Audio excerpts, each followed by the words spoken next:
por el cual estamos yendo libro por libro es para que ustedes puedan estudiar bien la palabra de Dios y no la malinterpreten.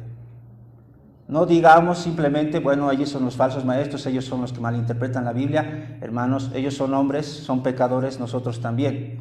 Y nosotros también corremos el riesgo de malinterpretar la Biblia. Nadie está libre de eso. Nadie está libre de la mala interpretación de la Biblia. Por eso necesitamos conocer el panorama general para no perdernos y no malinterpretar la Biblia. También les he dado razón. Una razón es que lastimosamente es una realidad que hemos ido hablando, que muchas iglesias no dejan que los miembros de la iglesia lean la Biblia. Utilizan ese estandarte, ¿no? De decir, la letra mata. En otras palabras, con eso te están diciendo, no leas la Biblia, te vas a matar. No hay tal cosa, es una mala interpretación de Corintios cuando alguien habla acerca de eso. No está queriendo decir Corintios eso. ¿Cómo puede ser que la Biblia te diga no leas la Biblia? Y es una contradicción. Espero que aquí ya esté claro eso entre los miembros de la iglesia y ya estén leyendo la Biblia. Y otro, hermanos, que les di también una razón era porque no sabemos hasta cuándo tendremos la libertad de leer la Biblia. No sabemos eso. Sabemos de otros países donde les es difícil leer la Biblia, donde la aprecian, donde son textos, versículos que lo aprecian, que lo tienen. No tienen la libertad como nosotros lo tenemos. La Biblia está al alcance de cada uno de nosotros, al alcance de tu celular mismo. No sabemos hasta cuándo, y por eso mientras todavía no pase eso, aprovechemos esa libertad que Dios nos ha dado de poder tener la Biblia y conocerla. Teniendo ya esas razones, hermanos, ustedes saben que hemos ido desde Génesis, Éxodo, Levítico, Números, Deuteronomio, después entramos Josué, Jueces, Ruth, Primero de Samuel y ahora Segundo de Samuel nos toca. Estamos en Segundo de Samuel, vamos a dividir en dos partes este libro. Primero vamos a hablar de razones para las cuales podamos leer el libro de Segundo de Samuel. Les voy a dar razones, hermanos. Quiero darles algunas razones para estimularles a que puedan ir a la Biblia, en este caso a Segundo de Samuel, y leerla. Les voy a dar razones. Y segundo punto, voy a darles datos generales del libro de Segundo de Samuel. Necesitan conocer antes de ir al libro, ¿no? Así que esos dos, razones para leer el libro de Segundo de Samuel y datos generales del libro de Segundo de Samuel. Vamos entonces a las razones. Una de las razones por las cuales sería recomendable, hermanos, que puedan leer el Segundo de Samuel, es que hay una narrativa en Segundo de Samuel, hay una narrativa que atacan una corriente de personas que se denominan liberales. Los liberales son unas personas que niegan que la Escritura es palabra de Dios. Los liberales enfatizan el intelecto. Por encima de la Biblia ponen el intelecto y niegan la Escritura. Y para atacar la Escritura, estos liberales utilizan una de las narrativas que se encuentra en Segundo de Samuel. No solo los liberales, por si acaso, eso es para atacar, hay hermanos sinceros también, que cuando llegan a esa narrativa, dicen, ¿qué ha pasado aquí? Aquí algo está contradiciéndose. Hay una aparente contradicción en una narrativa aquí, hermanos. Ustedes necesitan leer esa narrativa y ahora les voy a decir cuál es el conflicto que existe y cuál es la solución. Pero necesitan saber porque les van a atacar. Van a venir. Hay personas que no son, entre comillas, con el nombre de liberales, pero sí lo son en cuestión de no creen la Biblia. Tal vez no van a decir yo soy liberal, pero el hecho de que ellos digan no creo que la Biblia sea palabra de Dios, ya estamos viendo con alguien, aunque no sea liberal, que tiene ese pensamiento liberal. ¿Y cuál es esa narrativa? ¿Dónde se encuentra esa narrativa? Justo en el primer capítulo, hermanos. Primer capítulo de Segundo de Samuel se encuentra. Vamos a entrar en contexto, hermanos, con respecto a esto. Les voy a rogar su paciencia. Quiero aclarar algo, hermanos. Primera de Samuel, o primer libro de Samuel y segundo libro de Samuel son uno solo. No son dos libros. Era uno solo. En el año 70 antes de Cristo cuando hicieron la Septuaginta, la traducción del hebreo al griego, ahí lo dividieron en dos porque eran rollos grandes. Solamente por ese detalle, eran rollos grandes, entonces lo dividieron en dos partes, pero es solo un solo libro. Y primero de Samuel termina, el narrador, el autor, nos explica cómo murió Saúl. Cómo es la forma en que murió Saúl, nos describe la muerte de Saúl. Y en segundo de Samuel, empieza el autor a describir que una amalecita había visto la muerte de Saúl y empieza a describir cómo fue la muerte de Saúl. Ahí es donde se ve la aparente contradicción, porque en primero de Samuel nos narra una historia y en segundo de Samuel nos narra el amalecita otra versión. Y ahí dicen, ve, la Biblia se está contradiciendo, porque en primero de Samuel la Biblia dice que Samuel murió de esta manera, pero el segundo de Samuel dice de otra manera. No están tomando en cuenta que primero es un solo libro y en segundo lugar el narrador o el autor en primer lugar está narrando cómo murió y en segundo lugar está narrando cómo este amalecita narra la muerte de Saúl. Y este amalecita, para congraciarse con David, miente. Vean, acompáñenme ahora, ya teniendo todo eso. Primero, segundo de Samuel, capítulo 1, versículo 3 para adelante. Le preguntó David, ¿de dónde vienes? Y él respondió, me he escapado del campamento de Israel. David le dijo, ¿qué ha acontecido? Te ruego que me lo digas. Y él respondió, el pueblo huyó de la batalla y también muchos del pueblo cayeron y son muertos. También Saúl y Jonatán su hijo murieron. Dijo David a aquel joven que le daba las nuevas, ¿cómo sabes que han muerto Saúl y Jonatán su hijo?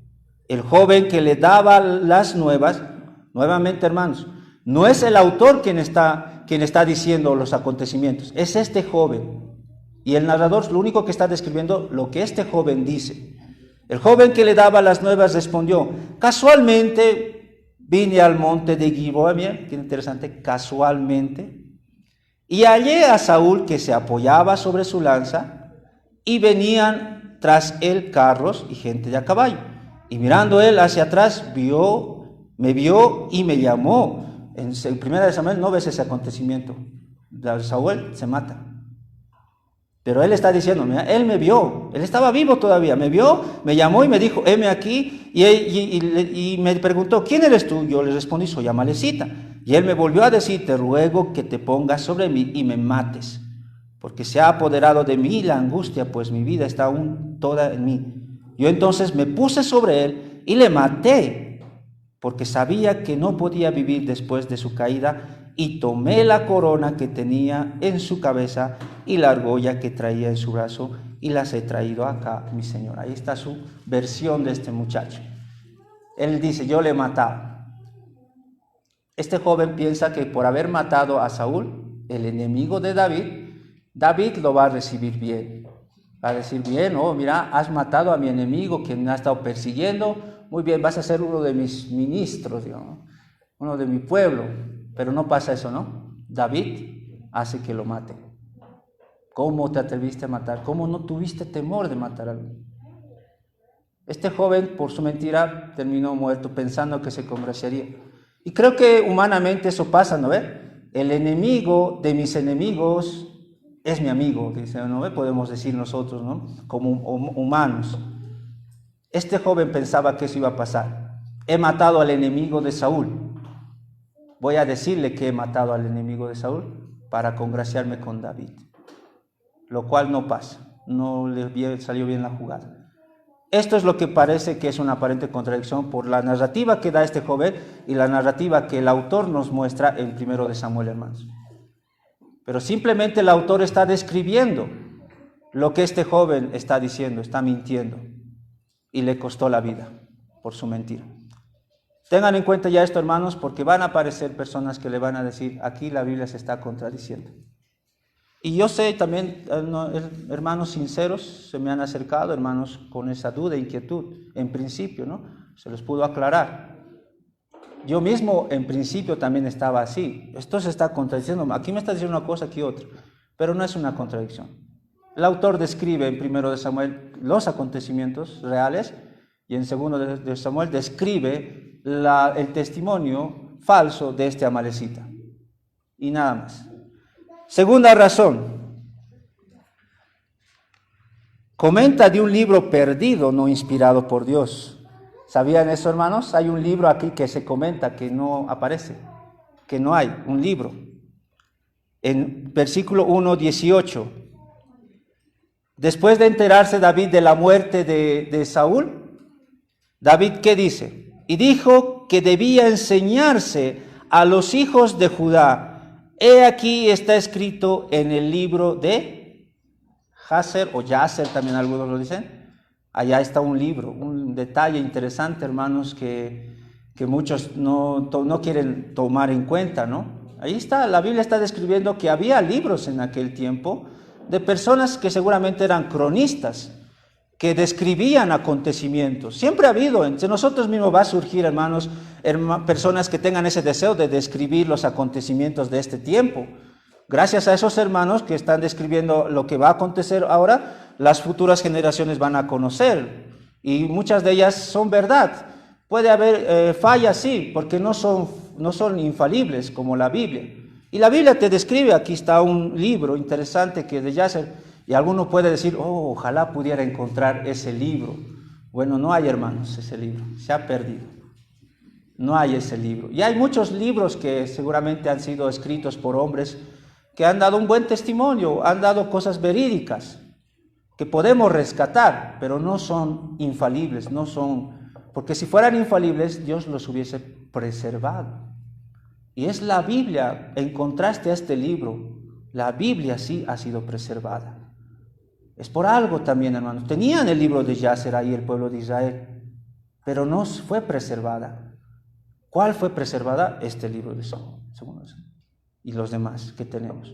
Eso también nos debe estimular, hermanos, de que van a surgir libros buenos, pero que se van a perder, que no van a durar, pero la palabra de Dios va a permanecer. El cielo y la tierra pasará, pero mi palabra no pasará. Así que eso también es un detalle que les animo a investigar, hermanos, si también conocen algún libro que puede que se haya perdido. Nos enseña cómo es la batalla. Aquí, hermanos, hay datos interesantes en el libro de Samuel acerca de la batalla. Si ustedes analizan al leer el 2 de Samuel, van viendo las batallas, lo podemos dividir en dos partes. Primero, una batalla interna entre David y un descendiente de Saúl. Van a ver todavía, a pesar de que murieron Saúl y algunos de sus hijos, hay uno que sobrevivió y que va a estar ahí en oposición. Y después de eso van a ver más adelante, cuando ya logra establecer el reino, van a haber otros enemigos que van a atacar, que están alrededor. Esto nos lleva a entender una cosa interesante, hermanos, que una batalla es interna y también es externa. De ahí podemos sacar un principio muy importante, hermanos, que como creyentes estamos en una batalla espiritual. En una batalla espiritual, la batalla no solo es externa. Hay una corriente, ¿no?, que se enfatiza todo lo externo, ¿no? Satanás, los demonios, reprensión, todo eso, ¿no? Hay una corriente excesivamente fanática de ese asunto, ¿no? Y descuidan y no se dan cuenta que la batalla es interna, que el pecado está en mí, que dentro de mí hay una lucha. Ahora, tampoco caigamos en el extremo donde yo simplemente diga, la batalla es interna, simplemente está en mí, y no considere que también es externa, que también existe en el mundo espiritual, Satanás existe, Satanás está ahí, y hay los demonios también. Debo entender que yo tengo una batalla aquí en este mundo que es interna, donde yo tengo que luchar contra mí mismo, contra el pecado que mora en mí, pero al mismo tiempo también que es externa, que hay también oposición. Debo tener ese equilibrio. Y aquí, en esto de 2 Samuel, tú puedes ver esas batallas. Al ir a esas historias date cuenta al ver cómo esa batalla se ha librado interna y tú puedas también asociarla a tu vida, aplicarla a tu vida en cuestión de esta batalla interna que tienes también. Y cuando veas la batalla que David tiene con los pueblos externos, también puedas analizar cómo es el ataque externo, cómo se libra ese ataque también para que tú puedas identificar cómo el mundo espiritual te ataca también. Eso les animo, hermanos, como detalle para que puedan ir a investigar. También, hermanos, el libro de 2 Samuel nos enseña detalles acerca del pecado y el perdón. Acerca del pecado y el perdón. ¿En qué sentido? Primero, vamos a 2 Samuel, capítulo 12, el capítulo conocido con lo del adulterio de David. Aquí podemos denominar en tres. Aquí voy a mostrar una parte, hay otras dos más que quiero enseñarles acerca del pecado y el perdón que nos enseña el 2 Samuel, y es lo siguiente. Hay perdón, hermanos, hay perdón y disciplina por el pecado. Tú pecas, si tú te arrepientes, hay perdón, pero debes tener en cuenta que también hay disciplina de parte de Dios por el pecado que has cometido. No pienses que cuando tú pecas, Dios te perdona y no pasa nada. Dios, como un buen padre, va a disciplinarte. ¿Cómo sé eso? 2 Samuel, capítulo 12, versículo 13. Entonces dijo David a Natán, pequé contra Jehová. Miren, está reconociendo, ha pecado David, ha adulterado, ha cometido asesinato. Y Natán dijo a David, también Jehová ha remitido tu pecado, es decir, ha perdonado tu pecado, no morirás. Pero, ahí el versículo 14, esa palabra más, algunos tienen como más, pero también puede ser traducida como pero por cuanto con este asunto hiciste blasfemar a los enemigos de Jehová, el hijo que te ha nacido ciertamente morirá. Disciplina del Señor a David. Hay perdón. Tengan en cuenta, hermanos, no es pecar por pecar. Cuando tú ves la vida de David y el pecado que cometió, tú también eres propenso a pecar. Y es verdad que hay perdón. Dios te llama al arrepentimiento y como David puedas imitar el perdón, pedirle perdón. Y Dios te perdona, pero hay disciplina también. Va a haber disciplina. Pero no solo vemos eso, hermanos. Hay perdón y consecuencias del pecado. No crees que solamente ya te perdonó y no va a haber consecuencias. Todo el capítulo 13 nos muestra las consecuencias del pecado de David. David adulteró, el hijo de David adulteró llegándose a su propia hermana. David asesinó, el hijo de David, Absalón, mata a su hermano Amnón. Hay consecuencias acerca del pecado, hermanos. Si bien hay perdón, hay consecuencias. Un ejemplo para que puedan entender esto, hermanos, pero se pueda entender esto de la consecuencia. Un joven le dice a la mamá, mami, quiero ir a tal fiesta. La mamá le dice, no vas a ir, hijo. Es un mandamiento que le da la mamá, él debe honrar a su mamá. Dios nos manda a honrar padre y madre. La madre dice, no vas a ir. Y el hijo se va. No obedece a la voz de su mamá y se va a la fiesta. Y en la fiesta sufre un accidente terrible en el cual requiere que le enyesen el pie. En el hospital, él está ahí lamentándose por esa situación y le pide a la mamá, mami, perdóname. La mamá le perdona. Pero hay consecuencias, su pie sigue roto. Con el perdón su pie no se va a restaurar todavía. Va a haber un proceso todavía para recuperarse su pie, ¿verdad? Hay consecuencias. David pecó, recibió el perdón, pero no quitó las consecuencias. Ya estuvo en paz con Dios, sí, se restauró eso. Salmo 51 nos muestra eso. El dolor que sentía al no tener esa restauración con Dios, esa comunión con Dios. Se estableció su comunión. Hubo el perdón. pero hubo consecuencias. Y esto, hermanos, debe hacernos pensar a nosotros. Cuando pequemos, tengamos temor. No pequemos deliberadamente. Hay consecuencias. Hay perdón, sí, va a haber perdón. Cristo te dice, el que confiesa su pecado, yo soy fiel y justo. O noten, fiel, es decir, te voy a perdonar, pero también justo. Justo, va a haber consecuencias. Tengan temor, tengan temor.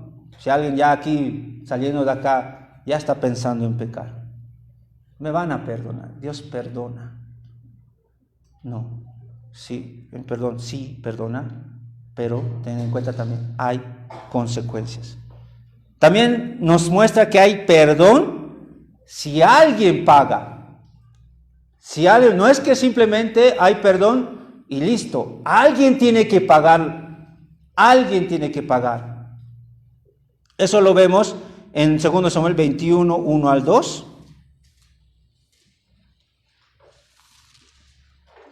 21, 1 al 2. Miren lo que pasa, hermanos. Hubo hambre en los días de David. Miren, había una consecuencia terrible de lo que estaba pasando en los tiempos de David. Por 3 años consecutivos. David consultó a Jehová y Jehová le dijo, es por causa de Saúl y por aquella casa de sangre, por cuanto mató a los gabaonitas. Saúl, en su reinado de autoridad, se aprovechó y se olvidó de un pacto que tuvieron tiempo atrás Josué con los gabaonitas. Josué les dio el pacto, ¿se acuerdan cuando estuvimos ahí? Les dio el pacto de que no les iban a hacer nada. Ellos tenían temor por su vida, hicieron un pacto. Josué les dijo, no los vamos a hacer nada, siempre y cuando hagan su labor. Pasaron los años, Saúl hace un lado ese pacto y hace daño a los gabaonitas. Ese pecado de haber faltado a ese pacto, estaba tomando factura en este tiempo de David. Por eso dice, hubo hambre. ¿Quién lo envió? Dios. ¿Por qué causa Dios lo enviaste esta hambre? Y Dios responde, por causa de Saúl, es decir, por el pecado de Saúl, por aquella casa de sangre, por cuanto mató a los gabaonitas. ¿Cómo podemos solucionar el problema? ¿Cómo podemos solucionar? Hablan con los gabaonitas para estar en paz y los gabaonitas les dicen, denos a los hijos de Saúl para que los matemos. Ellos nos han matado. Nosotros también. Justicia, vida por vida. Alguien debe pagar. Han matado. También alguien debe morir. No es el pecado, no es por así nomás, hermanos, el pecado pasar por alto. Alguien tiene que pagar. Las personas piensan que se acercan a Dios y le digo, perdón Dios, y ya está solucionado. Yo todos los días pido perdón a Dios. ¿Te has dado cuenta de que alguien tiene que pagar lo que has cometido? Alguien tiene que morir. No puede pasar por alto. Dios es justo. Imagínate un asesino que va a un juez, ha cometido el crimen de matar y le dice al juez, señor juez, es verdad, yo he matado, estoy arrepentido, perdón. ¿El juez debe dejarle ir? No puede, debe hacer justicia. Alguien tiene que pagar. Alguien que tiene que pagar el precio. Simplemente en la narrativa de Samuel nos está mostrando lo que es correcto. Alguien tiene que pagar. Y pasó eso. ¿Qué pasó? Mataron a esos hijos de David, excepto a Mefiboset, hijo de Jonatán, que David preservó su vida, pero los demás hijos murieron. ¿Y qué pasó en el versículo 14? Miren lo que pasó. Y sepultaron los huesos de Saúl y los hijos de su hijo Jonatán, en tierra de Jacín, Sela y el sepulcro de sí, su padre, e hicieron todo lo que el rey había mandado, y Dios fue propicio a la tierra después de esto. Después de esas muertes, fue propicio, fue clemente, perdonó. Alguien tiene que pagar. La paga del pecado es muerte. Y esto nos habla del Evangelio, hermanos, que vamos a ver más adelante también. ¿Quién pagó la deuda de los pecadores? ¿Quién sufrió la condenación?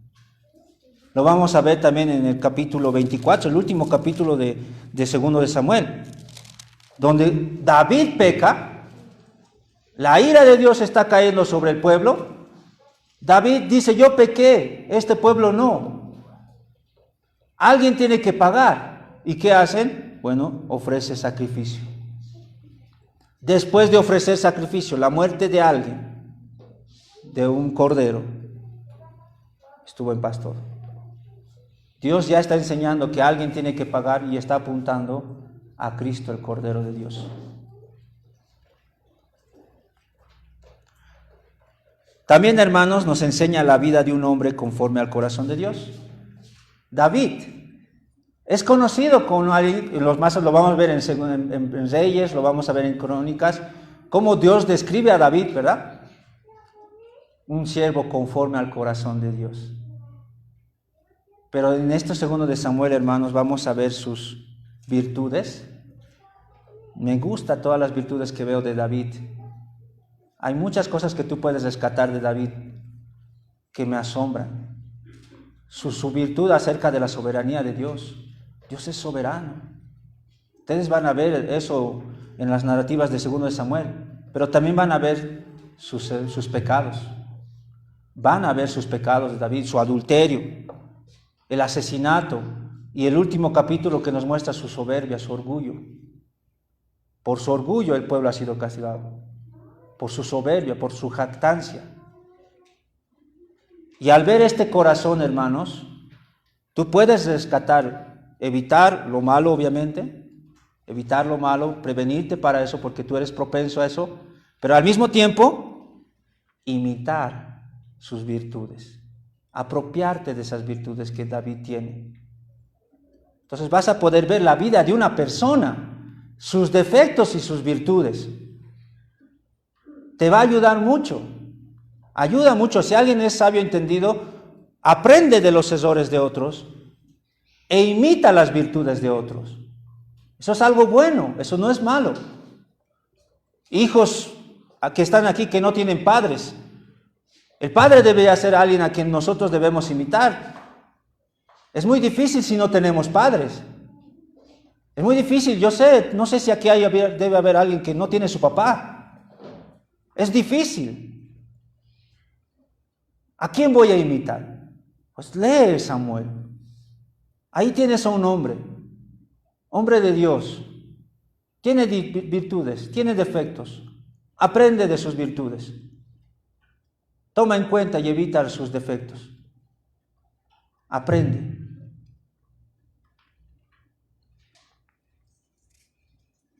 Finalmente, como ustedes ya conocen, 2 puntos más de razones para leer hermanos, es nuestro deber. Es nuestro deber leer la Biblia. Es un mandamiento de Dios leer su palabra. Dios manda que leamos su palabra. Primera de Pedro 2:1, ¿qué dice? Desead. La palabra desead, hermanos, termina con D. Ya muchos de ustedes les he ido comentando que cuando vean la terminación de, entiendan que es un verbo imperativo, lo cual significa mandamiento. Pedro les está diciendo, les ordeno que deseen la palabra de Dios, en otras palabras. Es un mandamiento de Dios. Me gustaría comentarles estas palabras de R.C. Sproul, un buen pastor, que ya murió, falleció, y que habló comentando sobre el deber de leer la Biblia. Él dice lo siguiente: si la Biblia fuese el libro más aburrido, insípido y menos interesante del mundo, y aparentemente irrelevante, aún así, sería nuestro deber estudiarla. Si su estilo literario fuese torpe y confuso, el deber seguirá existiendo. Vivimos como seres humanos bajo una obligación por mandato divino, por si acaso, hermanos. No solo es a creyentes a quien se le está diciendo lean la Biblia, también a no creyentes. Todo ser humano tiene ese mandamiento de estudiar diligentemente la palabra de Dios. Él es nuestro soberano, es su palabra, y Él nos ordena que la estudiemos. Un deber no es una opción. Si aún no ha empezado a responder a esa orden, si aún no han empezado a obedecer esa orden, hermano, entonces necesita usted pedirle a Dios que lo perdone y tomar la resolución de llevar a cabo su deber desde este día en adelante. Es un deber leer la palabra de Dios. Les he dado razones como para estimularles un poco. Y si aún así no bastará las razones, es su deber. Aunque no hubiera ninguna razón que les pueda dar, que llame su atención para leer este libro, es su deber, hermanos, leer la Biblia. Es su deber, es mi deber leerla. Aunque me parezca aburrido, es mi deber. Y si no lo estoy haciendo, debemos acercarnos a Dios y pedirle perdón. Él nos manda. Y última razón, hermanos, es porque veremos a Cristo. En este libro de 2 Samuel, la gran bendición que tiene el poder estudiar este libro, leerla y estudiarla, es que está Cristo ahí. Cristo está en la Biblia. Y si, hermano, tú te haces llamar cristiano, te haces decir, soy cristiano, pero no te gusta o no buscas a Cristo en el Antiguo Testamento, no puedo decir realmente si eres cristiano. ¿Cómo puedes decir que eres cristiano sin Cristo? Si no anhelas a Cristo, si Cristo no es tu todo. ¿Por qué razón somos cristianos? Porque amamos a Cristo, porque servimos a Cristo, porque le obedecemos a Cristo. No te hagas llamar cristiano si no tienes deseo por Cristo. Quítate ese nombre. No le digas a la gente que eres cristiano si no tienes el deseo por Cristo, pasión por Cristo. No te atrevas. Solo vas a causar blasfemia. Que blasfemen el nombre de Cristo. Cuando tú dices ser cristiano, pero no piensas en Cristo, ni buscas a Cristo. Pero si eres cristiano y Cristo es tu todo, vas a querer ir a 2 Samuel porque ahí se encuentra Cristo. ¿Qué dijo Cristo cuando estuvo acá? En Juan capítulo 5, versículo 39. Cristo les dijo a los hombres de ese tiempo, escudriñad las Escrituras, porque a vosotros os parece que en ellas tenéis la vida eterna. La leían, sí. ¿Y qué les dice Cristo? Y ellas, hablando de la Biblia, del Antiguo Testamento, son las que dan testimonio de mí, son las que hablan de mí. 2 Samuel no es la excepción, habla de Cristo, lo vamos a ver más adelante. Espero ya haberles dado esas razones, hermanos. Harían bien en leer el libro de 2 Samuel. Si en este mes se proponen leerla, cuando lleguemos a la siguiente vez que podamos leer el siguiente libro, ya vamos a estar en 1 de Reyes y también vas a estar preparado para 1 de Reyes. Pero lean en familia, lee en persona, lee. Pero antes, hermanos, de que ahora vayan a querer leer, llegando a sus casas, vamos a dar los datos generales del libro de 2 de Samuel. Si ustedes se acuerdan del 1 de Samuel, son lo mismo, hermanos, en cuestión del autor, la audiencia y el mensaje que transmite. Son lo mismo. Autor, fecha también está junto, audiencia y mensaje. Necesitamos conocer la misma. Si alguien se acuerda, es la misma. Pero les vamos a dar, ya por amor a los demás hermanos, el autor. El autor, hermanos, los comentaristas, la tradición judía, lo atribuyen a Samuel, Natán, el profeta Natán, porque ustedes recordarán, 2 de Samuel, ya para 2 de Samuel ya no había Samuel, murió, pero Natán sobresale ahí, ¿no? Natán, y el profeta Gad. Se lo atribuye a esos tres. Los tres continuaron, leyeron todo ese rollo de Samuel, primero, segundo de Samuel. La audiencia, es muy importante tomar en cuenta, hermanos, cuál era la audiencia. ¿Quién recibió este libro? ¿Quién fue? ¿Quiénes fueron? ¿En qué tiempo fue?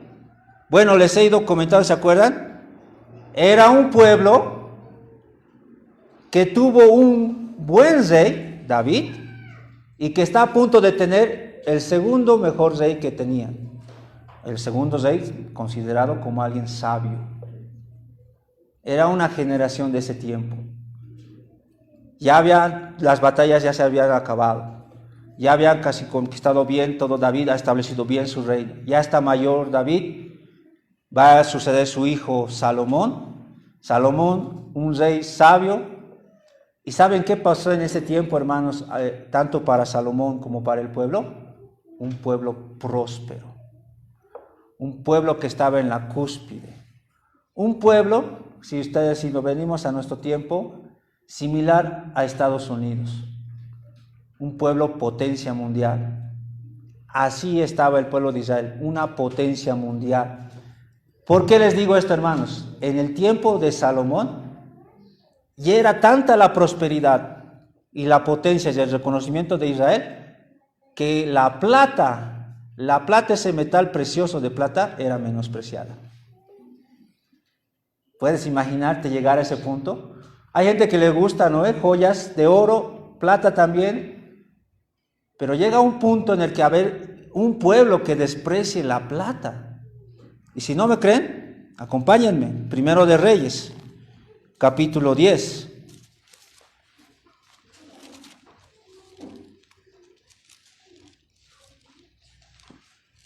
Versículo 21.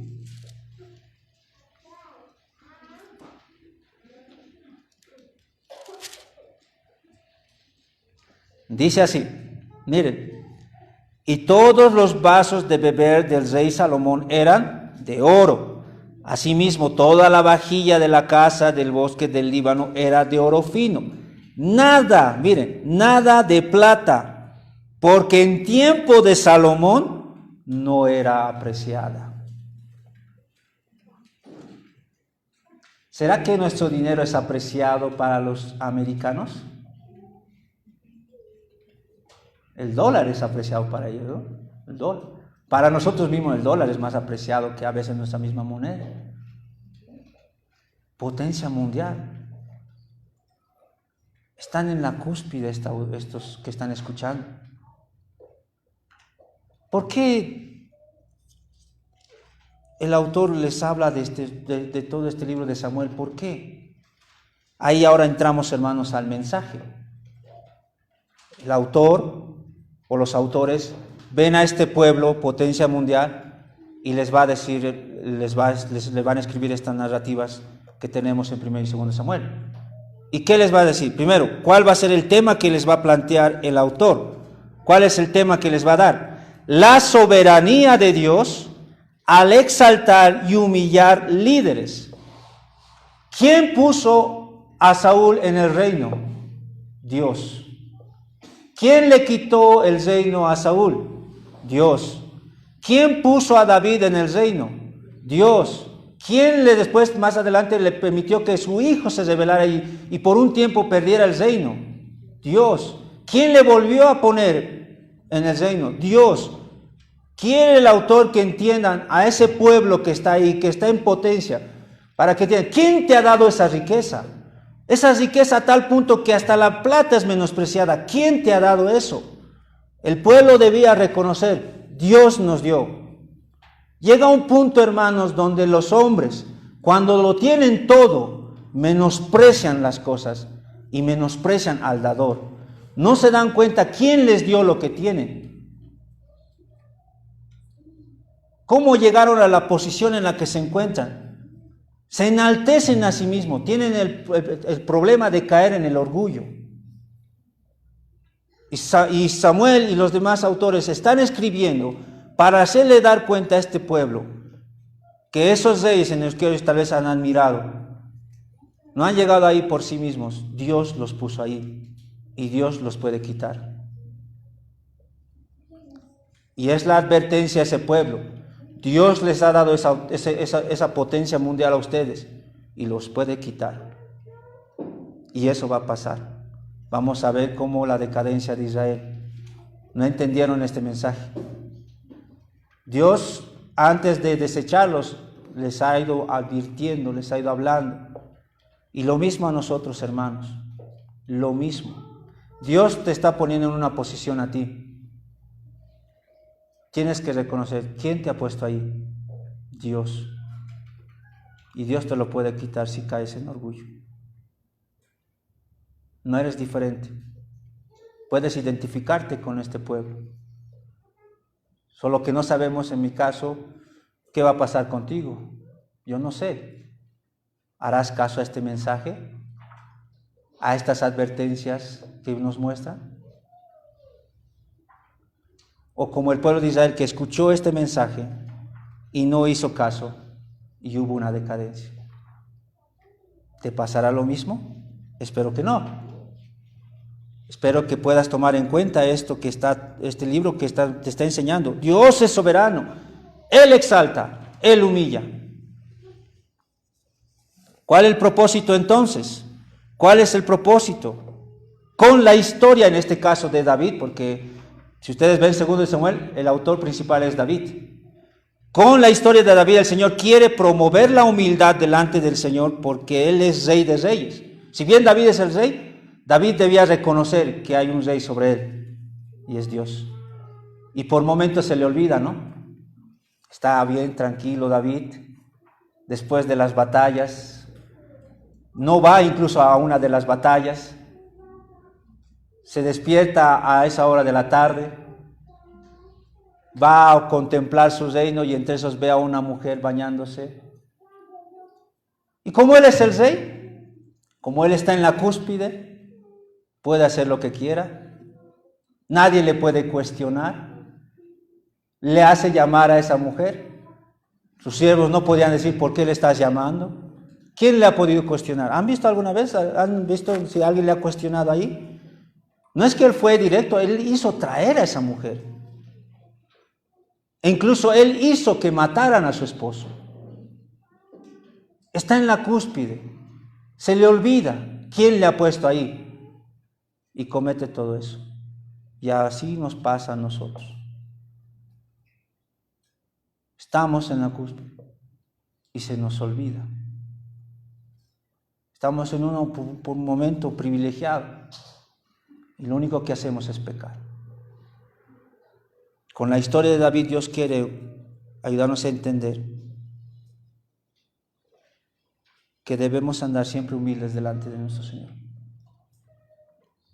No pensar más allá de lo que tenemos, de lo que estamos. También fomentar una esperanza en el Rey venidero, ese también es su propósito. Con los defectos de David, al ver ese Rey que era por ratos bueno y por ratos también sus defectos, Dios nos quiere enseñar que debemos anhelar al verdadero Rey, a Cristo. Nadie va a poder ser mejor rey que Él. En David podemos ver sus defectos, podemos apuntar sus defectos. En Cristo nadie podía. ¿Quién podía decir algo que está mal en Cristo? Si hasta sus enemigos buscaban una ocasión para ver si había pecado en algo y no lo hallaban. Nadie podía hallar algún pecado en Él. Él es el verdadero rey. Él es al que anhelamos. En el caso del pueblo debería ser eso, mirar adelante a alguien que vendría, un rey verdadero que no fallaría. Ya vino ese rey y va a volver a venir. La estructura de 2 de Samuel, ¿cómo lo podemos dividir, hermanos? Aquí, hermanos, no quiero ser muy dogmático, decirles así deben hacerlo ustedes, por favor. Hay autores, ustedes van a ver en comentarios bíblicos, puede variar. Algunos lo dividen en 4, algunos en 5, algunos en 3, algunos tal vez en 2. Puede variar. Yo voy a dar lo que veo conveniente para el entendimiento de algunos de ustedes. Está bien, pero si tú tienes otros, no hay problema. La idea es que tú tengas ya por lo menos el propósito de leer el libro. Pero siempre ayuda un esqueleto, ¿no? Para poner un panorama. Bueno, yo lo dividí en 3 partes, en 4 partes, hermanos. En 4 partes. Primero, como personaje principal a David. David y su ascensión al reino. Capítulo 1 al 10, tú puedes ver toda esa ascensión. Cómo asciende al reino. Cómo poco a poco, primero está en Hebrón, después a Jerusalén. David y su ascensión al reino. Del capítulo 11 al 18, David y su decadencia en el reino. Hay una decadencia, el pecado ahí justo empieza en el capítulo 11. Hay decadencia tras decadencia, mala noticia tras mala noticia. Sale del reino, su hijo le persigue, toda una decadencia. Del capítulo 19 al 23, David y su restitución al reino. Vuelve al reino. Dios los restituye de nuevo. Y finalmente, el capítulo 24, solo el único capítulo, David y su prueba final. Una prueba donde está su decadencia en pecado, pero al mismo tiempo su ascensión. En el último capítulo se ve esos dos. El orgullo de David, las consecuencias de su pecado y la solución también. En ese mismo. Por eso lo he dividido en 4. Si les parece bien, hermanos, espero que les agrade eso y puedan ir al libro y poder estudiarla. Pero también, hermanos, como les he ido diciendo, como la razón principal de un creyente es ver a Cristo en el Antiguo Testamento, ¿cómo podemos ver a Cristo en 2 de Samuel? Quiero darles pautas para que vayan y conozcan y aprecien más y la estudien mucho más y puedan ver, Cristo está acá. Nuevamente, en 2 sentidos debemos ver a Cristo, hermanos. 2 sentidos. De manera independiente y de manera dependiente. Aclaro esto, hermanos. Un hijo que está en el hogar con sus padres, en cierta medida y en su mayoría es dependiente, ¿no? De su papá, de su mamá, del techo que les dan, del cuidado. Es dependiente el hijo, ¿verdad? Cuando ya crece y sale, se casa, ahí uno dice, mi hijo es independiente, ¿no? Ya es independiente. El hijo sí, es verdad, es independiente, ya no depende de los padres, pero hermanos, no deja de ser dependiente de algo. Sigue dependiendo de un trabajo. Sigue dependiendo, si se trata del trabajo, del auto que le lleva a su trabajo. Sigue dependiendo incluso muchas veces del clima, si está bien o está mal. Somos independientes, pero al mismo tiempo dependientes. Tomamos decisiones, sí, pero al mismo tiempo pedimos consejo. Somos independientes y dependientes. Teniendo eso en cuenta, hermanos, los libros de la Biblia tienen esa característica. Son independientes, nos muestran joyas que no nos muestran otros libros, y son independientes porque están conectados el uno con el otro. Están conectados, no pueden estar separados.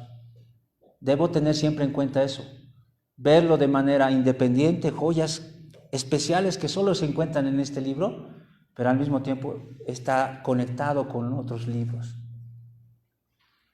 De manera independiente, ¿qué joyas podemos ver ahí? Bueno, hermanos, David es un tipo de Cristo. El personaje David es un tipo de Cristo. Dios le dio el reino a David, ¿verdad?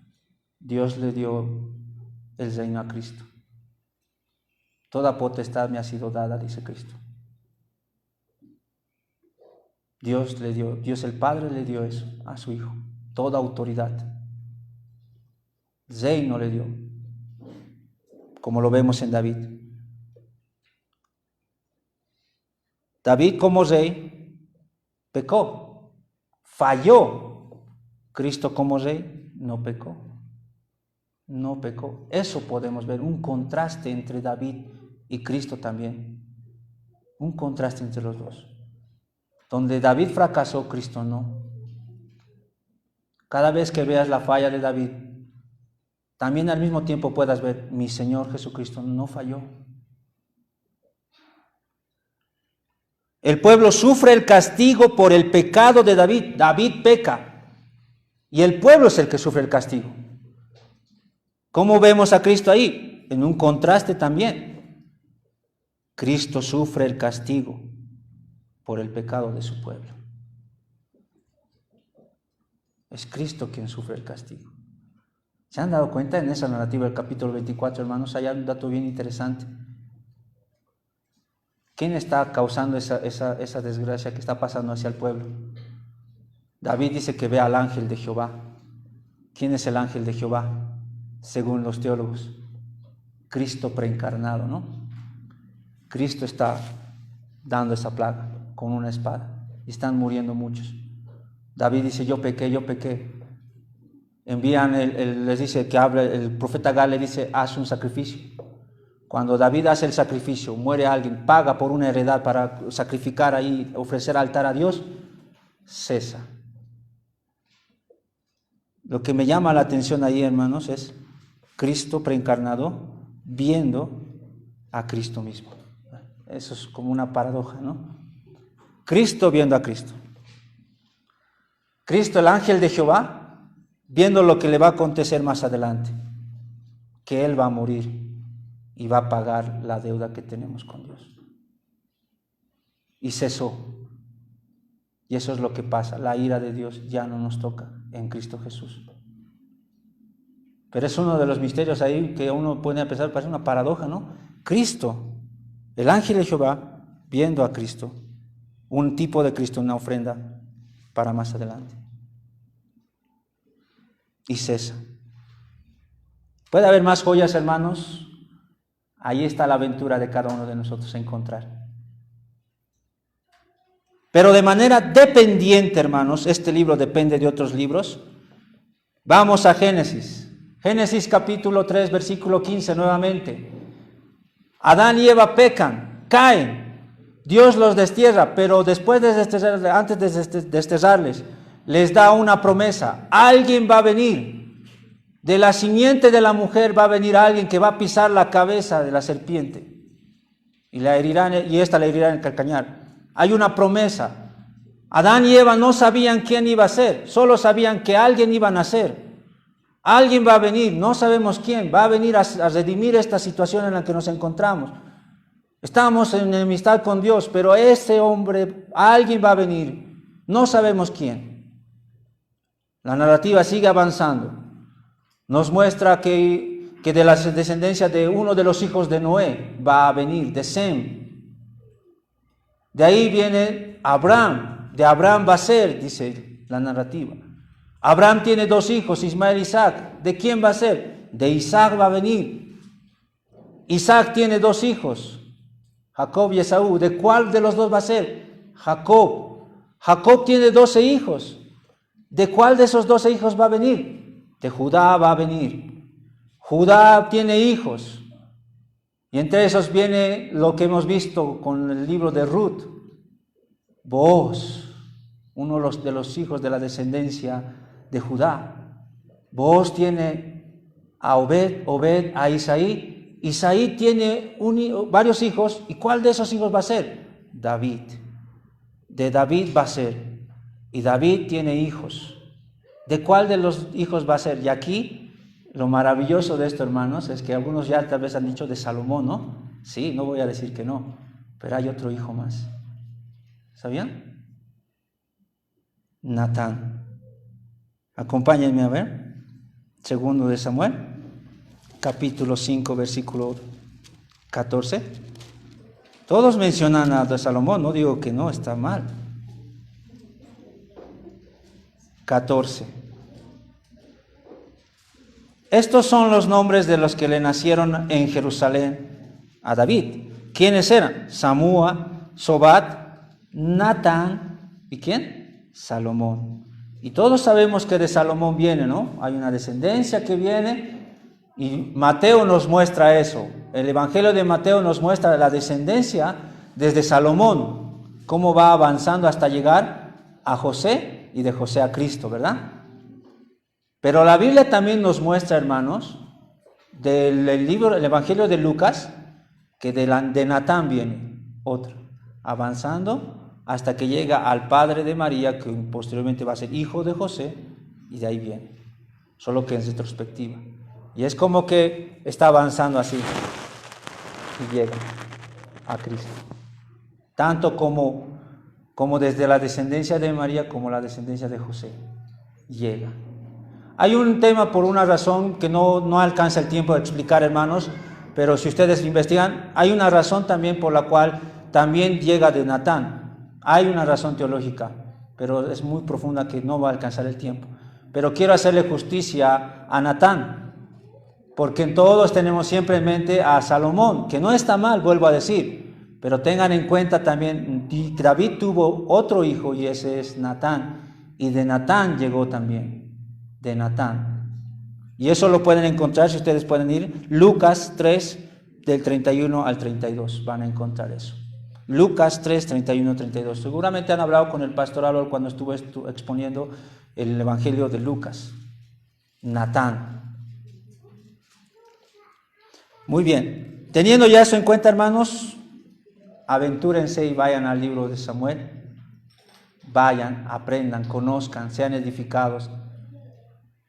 Hemos visto las razones, les he dado razones, les he dado datos generales. Vayan, hermanos.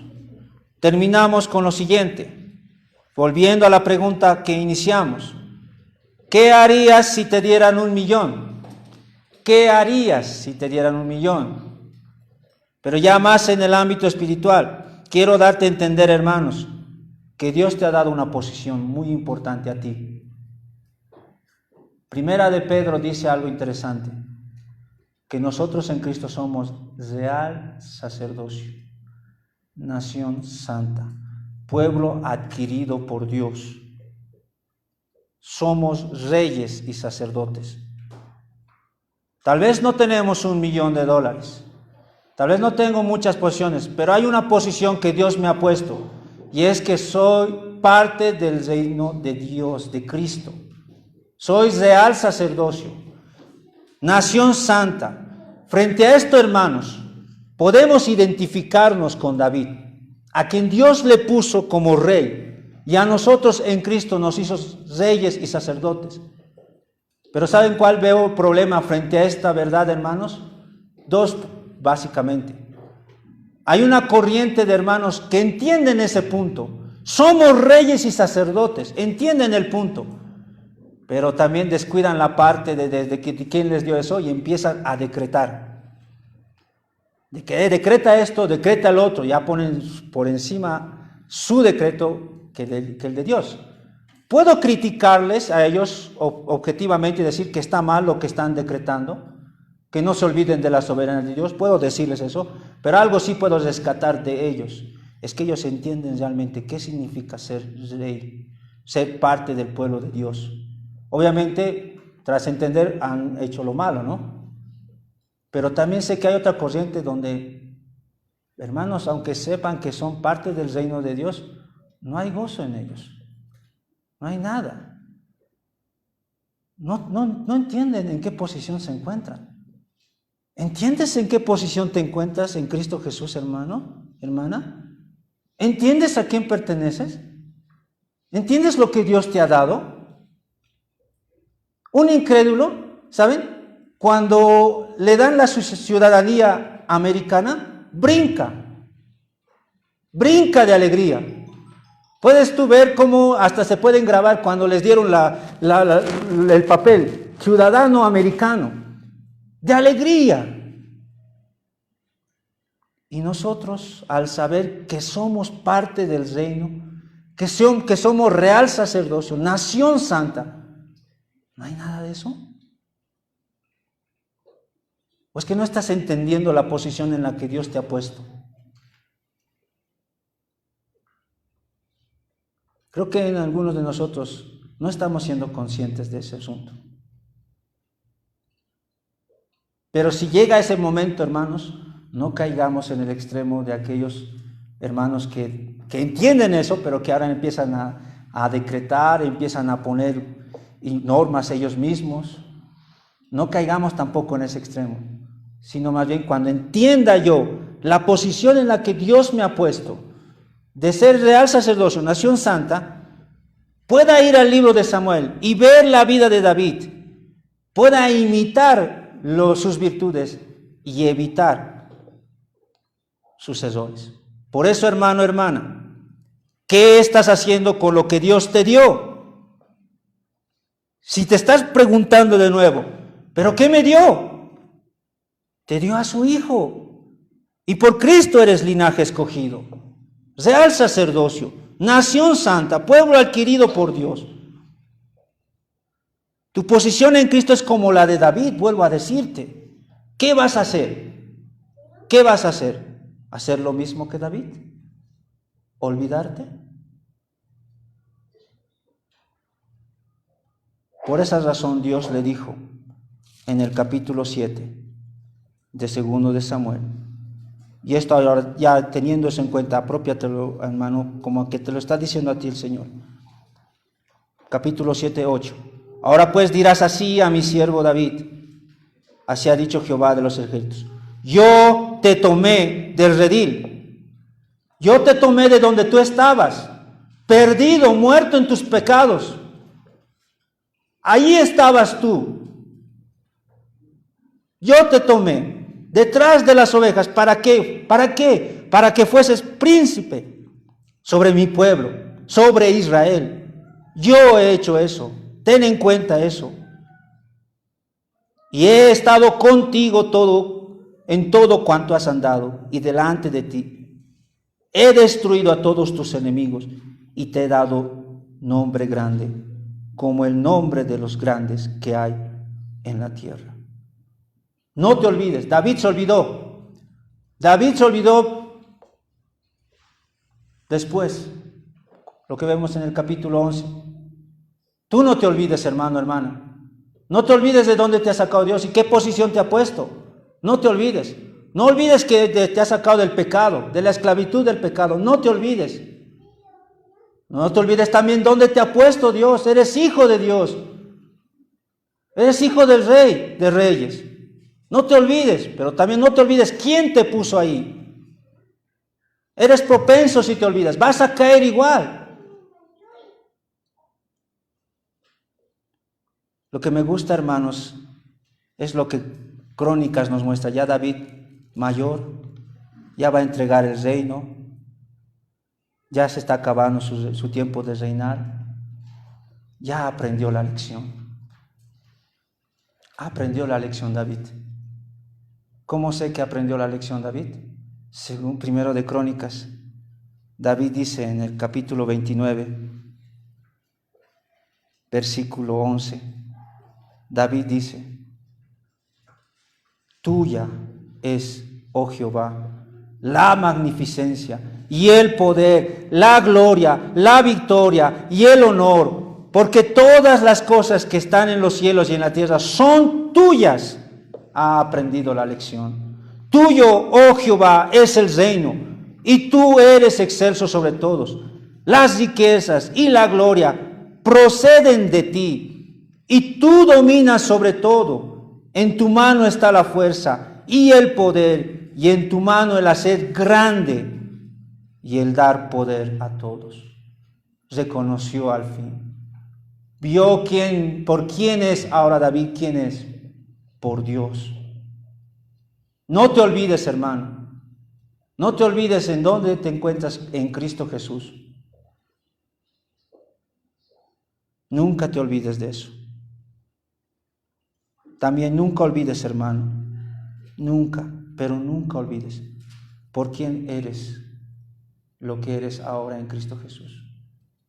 Por Cristo. Por Cristo eres ahora tú, real sacerdocio. Le costó la vida al Hijo de Dios. Le costó su vida. Nunca olvides eso. Nunca olvides la cruz.